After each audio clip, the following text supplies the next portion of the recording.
Thank you very much. I'm very pleased to be here. I have been in the state of North Dakota once when I visited Pembina when we were doing a border tour with the Canadian Consul, and have enjoyed that relationship as well.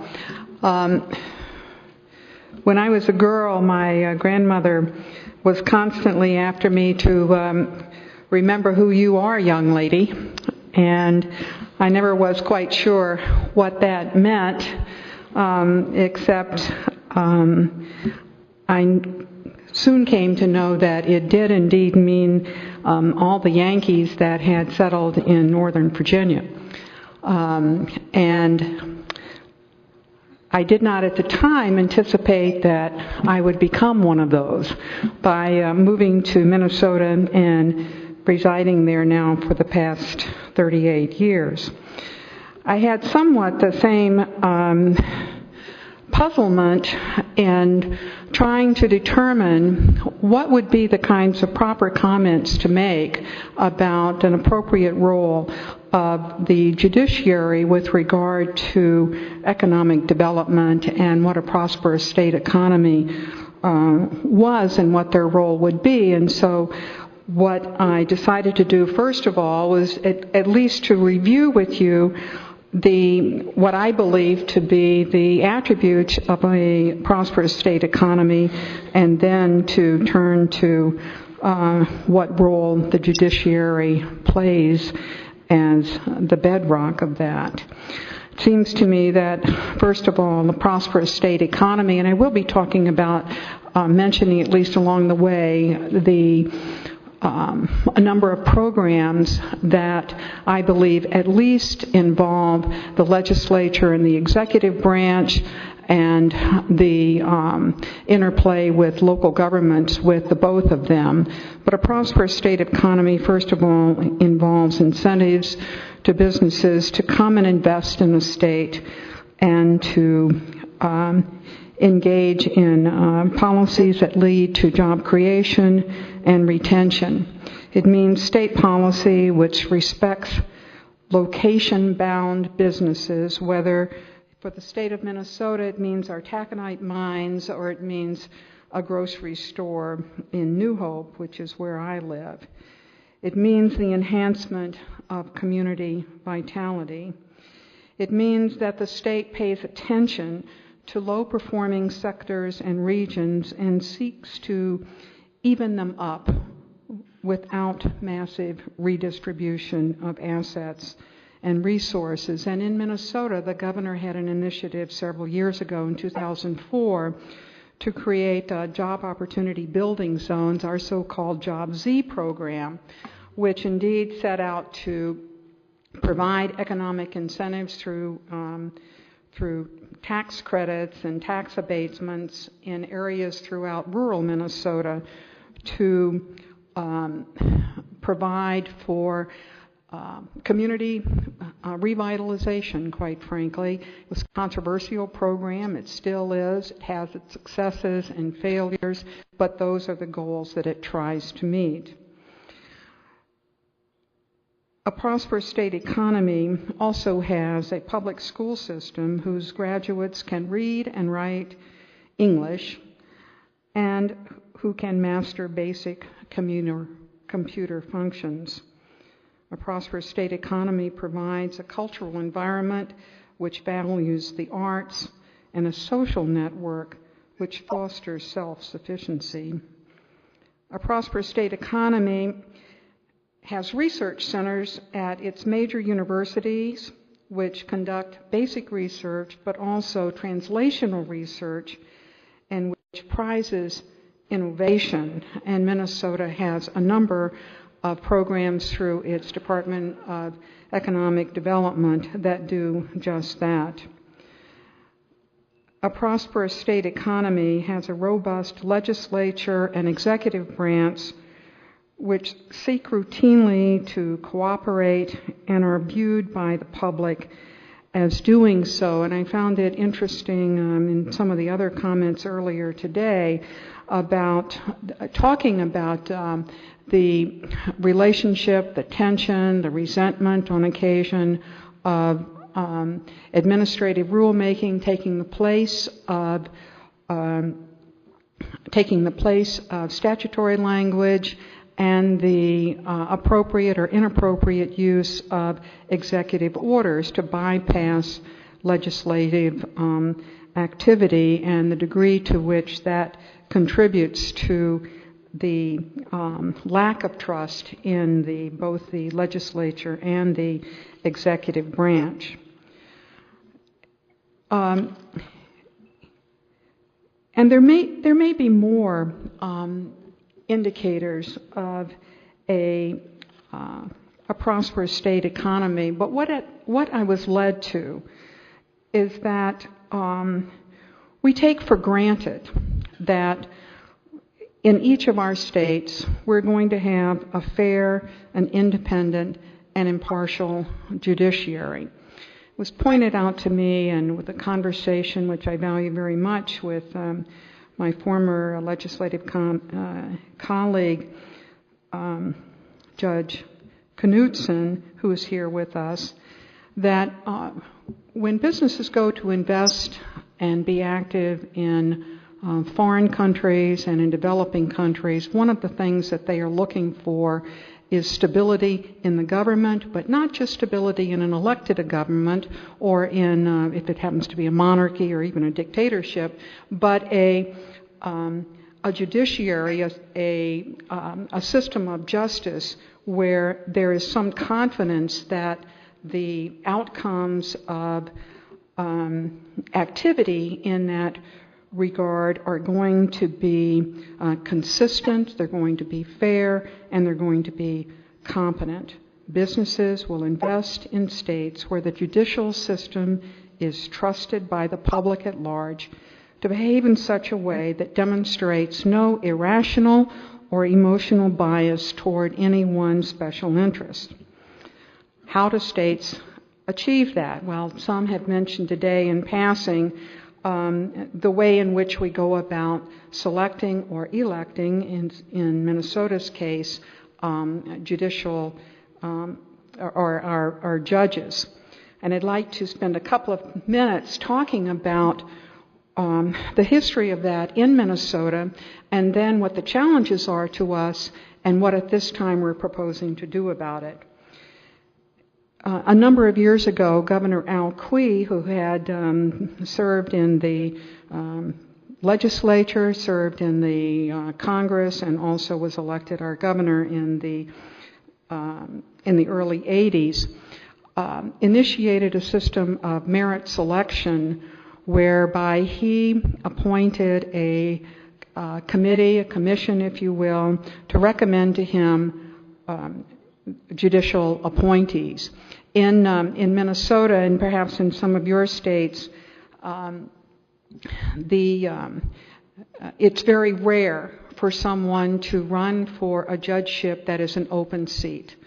Everybody very politely resigns before they're going to retire, to give the opportunity to the governor to appoint someone so that every time they come up for an election, you're running as an incumbent. There's been one exception to that. It was a Supreme, that I know of at least, a notable exception, a Supreme Court seat that was an open seat, and it was challenged by someone whose name was well known in the state of Minnesota. He was elected to the Supreme Court, and the fact that he had been a Minnesota Viking did not hurt him one whit. And Justice Alan Page still sits on the court and is a very respected member. He had previously been a deputy attorney general. But we do have contested elections at all levels. Again, routinely every judge runs as an incumbent, seldom an open seat. In the past, there has not been. In fact, there has been prescription against partisan endorsements. There's been a firewall between judges and their contributors. They were not permitted to indicate a position to be taken on an issue that came before the courts. However, we had an attorney in Minnesota that challenged all that. The case went to, perhaps you're familiar with it, went to the Supreme Court. It's called the White case, and all of that was thrown out. Minnesota judges now can indeed seek partisan endorsement, and of course before this, hardly any of them were ever contested at all. In fact, one of the biggest fallouts in elections was that nobody voted for judges because you never knew who they were anyway, and they never had opponents, and it was a big bore. And that is now changing. There was concern that arose over Minnesota becoming a state where expensive, mudslinging, partisan judicial contests were going to undermine the confidence that we had in the judiciary. So the hero of merit selection from the 80s reemerged as, quite frankly, a senior statesman in our state, Governor Quee. There was a commission that was established by him to study and to make recommendations to the legislature about how we could regain an independent and impartial judiciary. That included a merit selection commission, independent commission, for every level of the judiciary, the district courts, the appellate court, the Supreme Court, selections whereby the governor would need to make a choice, and if he chose none of those, he would have to ask again for nominations from the Merit Selection Commission. And then there would be a Merit Evaluation Commission, both halfway through a judge's term, and we lengthen the term of the judges so that they would be more interested in supporting this proposal. And then at the end of their term, prior to re-election, if they desired to stand for re-election, and that they would run against their performance. And so we would go to a system of retention elections. To do this, we needed to have a constitutional amendment on the ballot in the state of Minnesota. We had, there is a group called Minnesotans for an Impartial Judiciary that is well funded, that was posed to support these efforts. We had a bill written and introduced. I was the chief author in the Senate. We had, to balance things out, we had an attorney in the House I'm having to be an accountant. We had an attorney in the House be the chief author there, and someone that had been involved with the Quee Commission. We went forward with the bill. It had a hearing in my own committee because state and local government in Minnesota has a wide variety of jurisdictions, including elections and gaming and all kinds of things. And we had great support not only from former governors and former legislative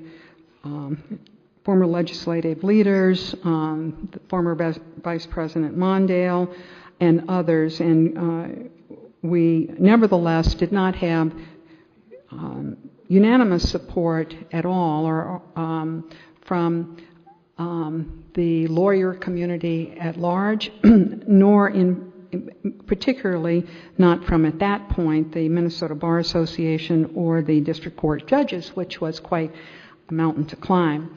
But we did work with the Minnesota Bar Association and were able to meet some of their concerns, particularly their involvement in the merit selection commissions, and the notion that we had some discussion about open meeting, that every single thing that had to do with the performance evaluations would be subject to the open meeting law, something that they insisted on and that we supported. The two authors supported. We have been slowly talking with, not slowly talking, we've been talking and making slow progress with district court judges.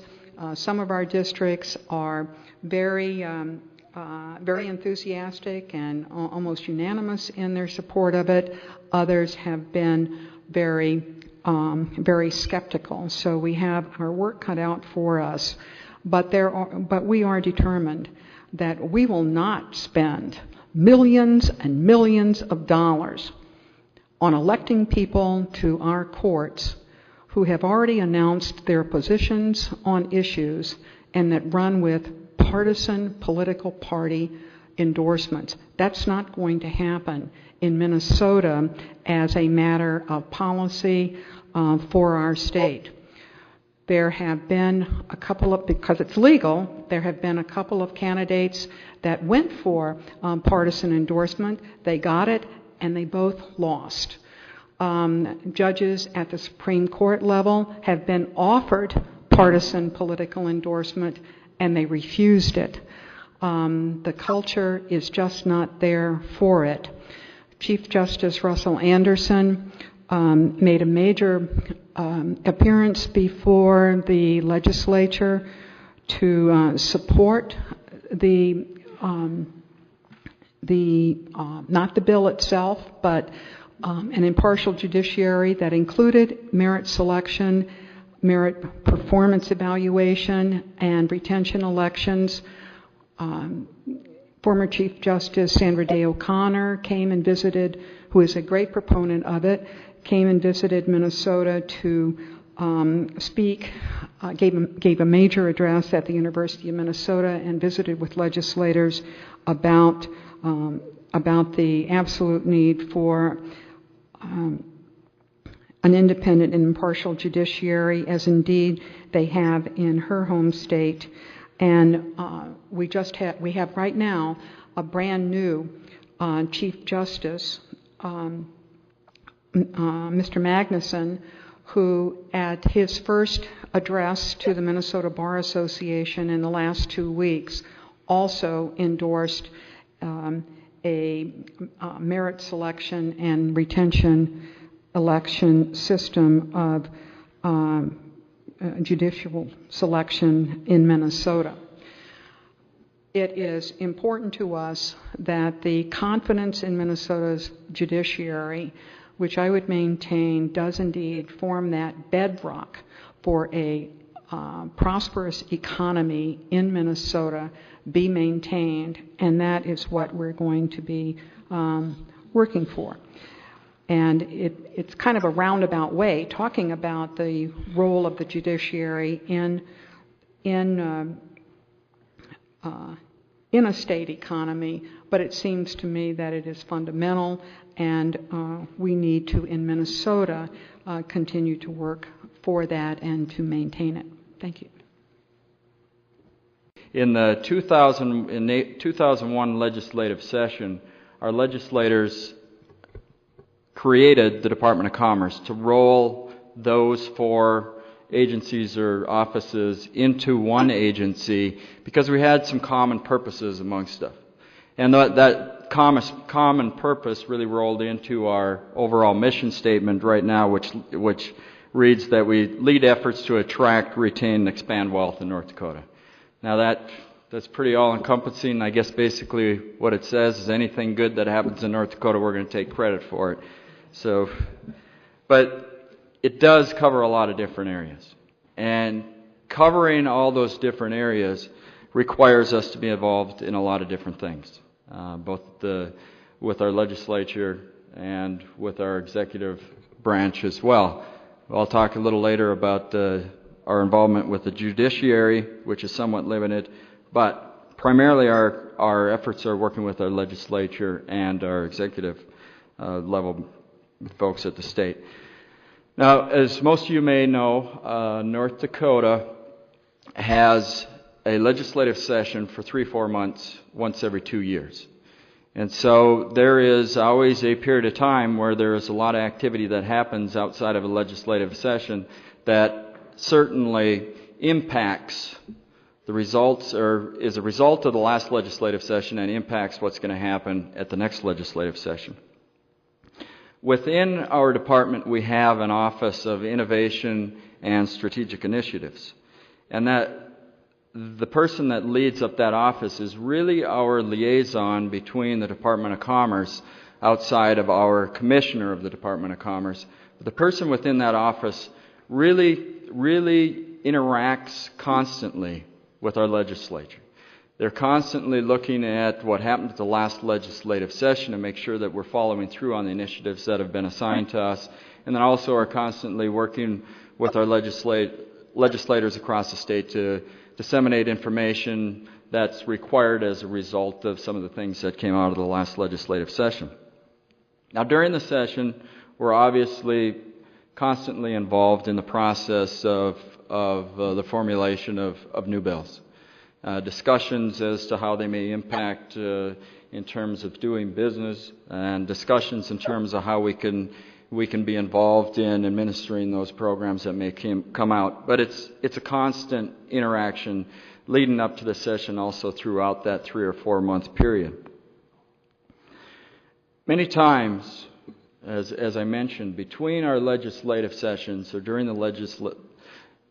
our legislative session, there are a variety of things that the Commerce Department is designated to do beyond what might be considered traditional works, the traditional work that we do in terms of working with companies and promoting tourism and disseminating federal dollars across the state. The legislature sets the parameters of the new bills, of the programs that we're going to be involved in. And then the Commerce Department many times goes and works to develop the policies and procedures to fulfill the intent of that bill or that law that the legislature put into place.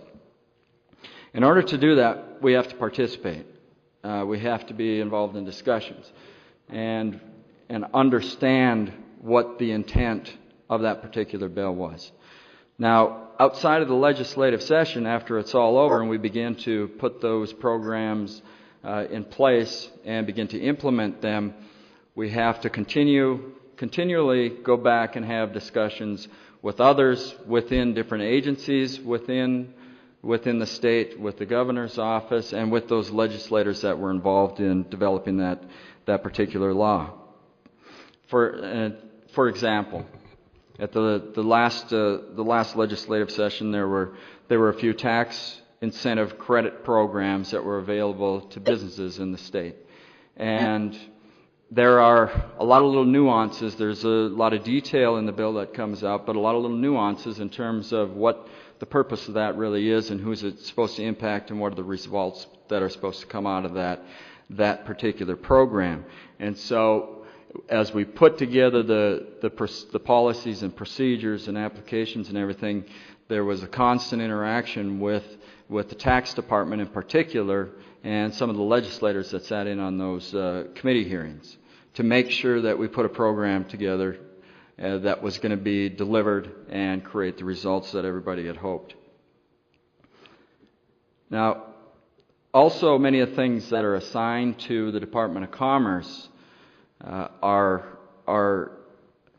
directed at us conducting comprehensive evaluations of priorities set by the legislature. And when we do those things, it requires a lot of private and public stakeholders. throughout various branches of government and throughout various levels within the general public across the state. And the purpose of those many times are to help set a direction coming into the next legislative session in drafting and bringing new bills forward for the legislature to act upon. A couple of them, just to give you an example of what I'm talking about.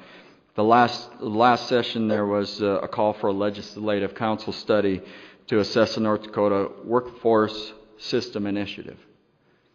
And that was really to look at the workforce programs, or the programs that are presently in place in the state, and to address whether they're fulfilling their intent, whether they're working, should they be modified, what are the results, and then alongside of that to say, what else should we do, how can we make those better, and are there new initiatives that should be presented considering how things have changed over the last year or the last year and a half. Now, going through that process, someone has to coordinate it, someone has to manage all the information, someone has to pull all these stakeholders together, and someone has to, again, be able to reference back to the intent of legislation in the past and the intent of the legislature in terms of what they would hope to see come out of the next legislative session. And that requires meetings all across the state, and all across the state with those stakeholders, again, our legislative representatives, as well as all the other stakeholders that may be involved in workforce development issues. Along with that, another initiative that was pointed our direction was the Empowerment Commission. The 2007 legislature, through House Bill 1462, established an Energy Policy Commission, which is chaired by the Commissioner of the Department of Commerce. Now, that is to look at all of the resources and the present state of the energy industry as it relates to North Dakota relates to the energy industry. And North Dakota is blessed with oil and coal and wind and an agricultural economy that fuels the biofuels industry. And so we have a lot of things available to us, but along with that, all those opportunities that come within the energy industry here in North Dakota, there are a lot of challenges as well. And so this commission is charged with addressing, again, the programs we have in the state to support that industry, not only what's here, but also the continued expansion and growth of it, and getting those resources out to the rest of the country, and also to look at, okay, how are we going to make sure that we do that, and what is it going to take the next legislative session to do that? And so, again, across the state, multiple meetings, stakeholders from all different levels throughout government and throughout the private sector to accomplish that.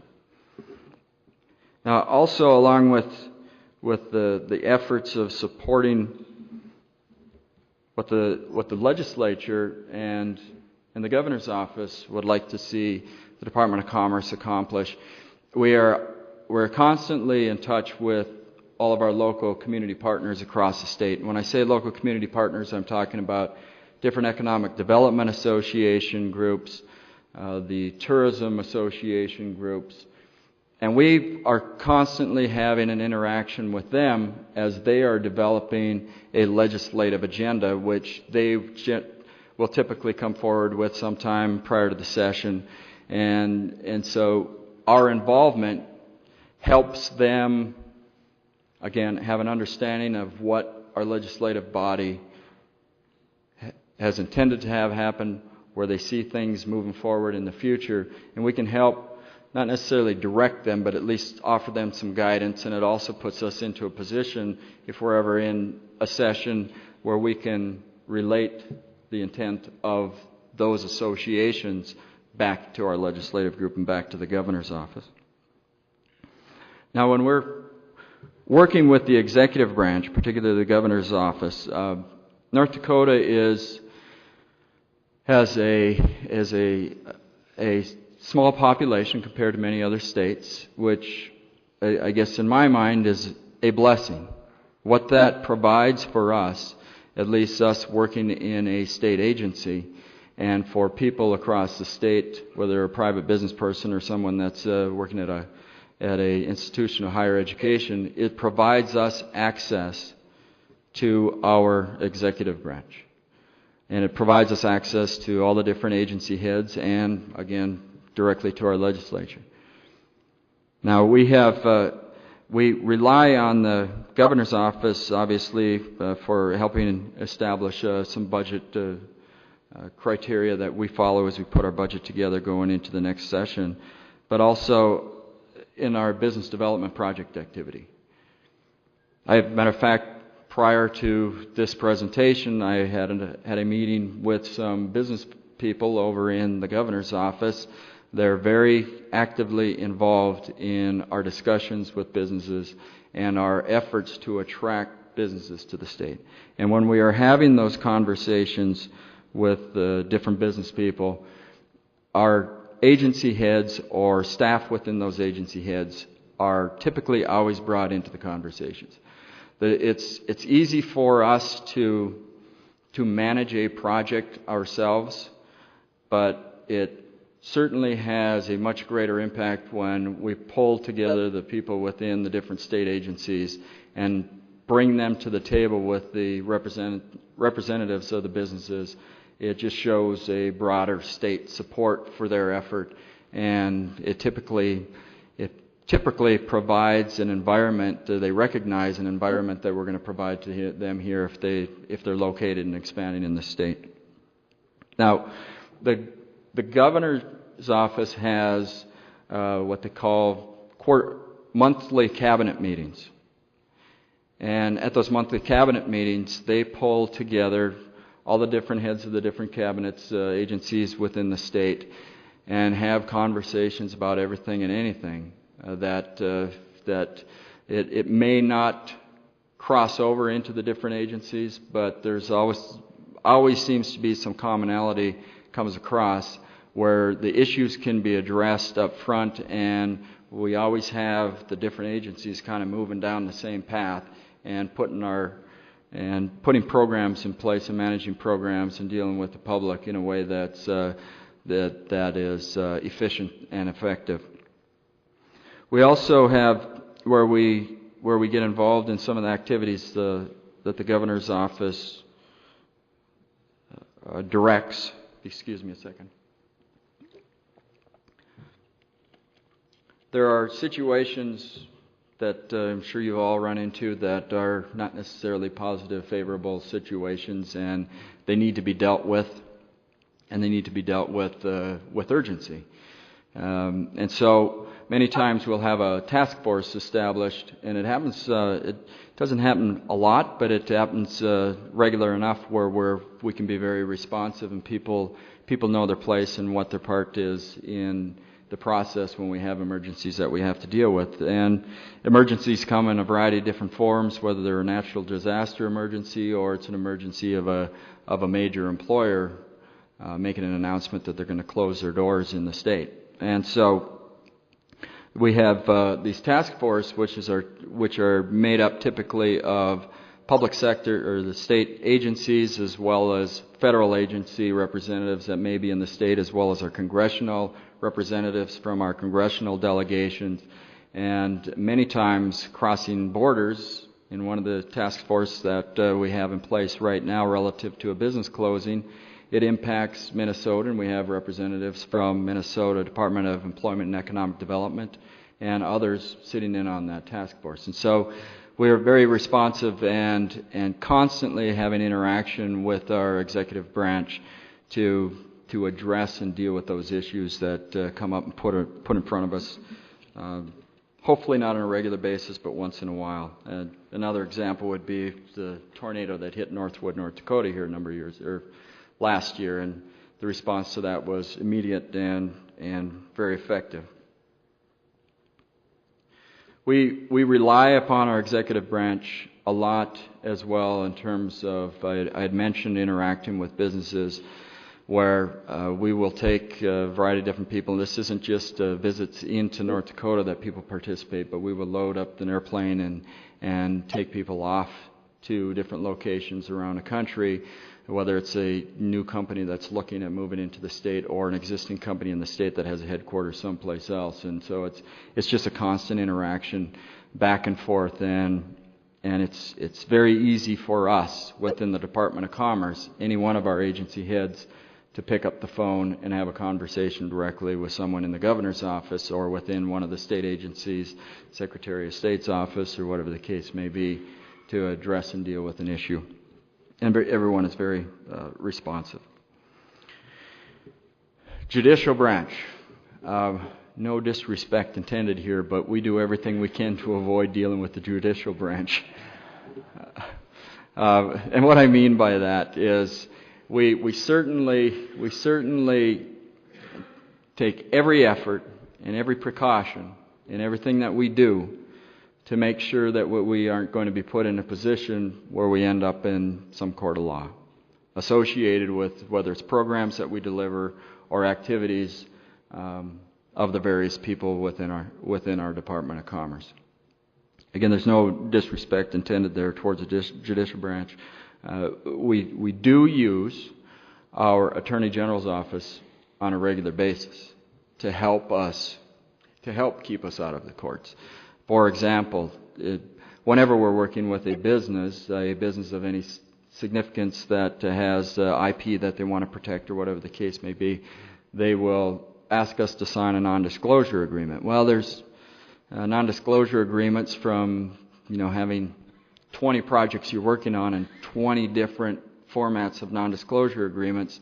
Probably isn't in the best interest of the state of North Dakota and the Department of Commerce to be working off of 20 different non-disclosure agreements. And so our Attorney General's office helped us establish a procedure and helped us establish a non-disclosure agreement that we can use that is our state of North Dakota non-disclosure agreement. And we haven't bumped into situations where businesses have been unwilling to sign them. There's a variety of different reasons, obviously, why we would do that. I'm not going to go into detail here, but what it comes down to is businesses may tell you, no, we won't do that, but once you explain why and they see what we are offering to them and maybe offer them the option of putting an addendum or some sort of rider onto that non-disclosure agreement, we haven't had any issues since we've done that. So those are the types of things that we call our Attorney General's office to help lead us away from any potential problems and issues in the future. So, in closing, our executive branch, our legislative branch, and our judiciary branch, if we need them, are all very accessible in North Dakota. It makes my job very wonderful to work in the state. I vowed that I'll never do this anyplace else just simply because I think I've been spoiled here, and I won't want to have to run into some of the things the horror stories that I've heard from other developers around the country. So I think North Dakota is very well positioned to have a progressive, positive business development environment. And so thank you very much. Spend a lot of money while you're here so we can take credit for that. Thanks.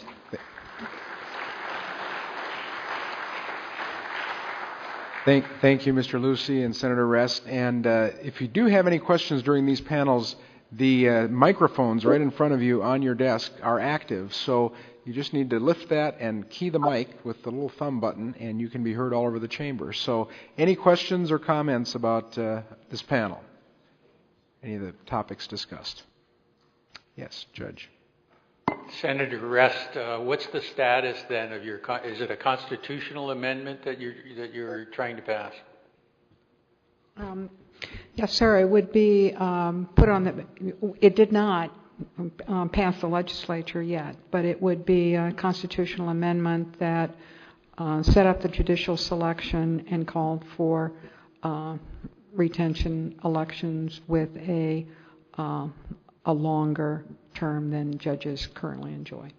Do you anticipate it being on the ballot this fall, or no? Our session is over. The bill was heard respectively in each body, passed without recommendation out of my own committee, And then we decided to do more groundwork with the Minnesota Bar Association, which, having done that, then supported what we did. They now have a new president. We hope that he will continue the support of the Bar Association. We're working with trial lawyers who are currently neutral, the defense bar, every kind of group that the county attorneys, to make sure that the justice community outside of the legislature are going to be supportive of this particular method of maintaining an impartial judiciary. And if there is a better idea, certainly we would be open to that too. But the Quay Commission had long studied all the possibilities, and this is the one that they endorsed and in which Representative Simon and I are carrying forward. When do you anticipate it'll go to the voters? Well, it has to pass the legislature first, and then so we would bring it up again next session. The earliest it could go on the ballot would be 2010. We have a very easy way compared to other states. All you need in the legislature to put an issue on the ballot is a majority vote, and only once. However, passing the constitutional amendment among the public is more difficult because you have to have 50% plus one of everybody voting in the election. So if someone chooses not to vote on the constitutional amendment, it's counted as a no vote. So it's a very difficult bar to pass. So it has to be 50% plus one of the people voting in an election, not on the question itself. Chief Justice Cobb has a question, I believe. Senator, my question also is, did your business community understand and embrace a change to merit selection of I suppose it's appellate judges or all judges? The business community is extremely supportive of a change to a merit selection. So your business community understood the impact on economic development of having a perception that justice was for sale? Oh, I think so, yes. Thank you. Other questions?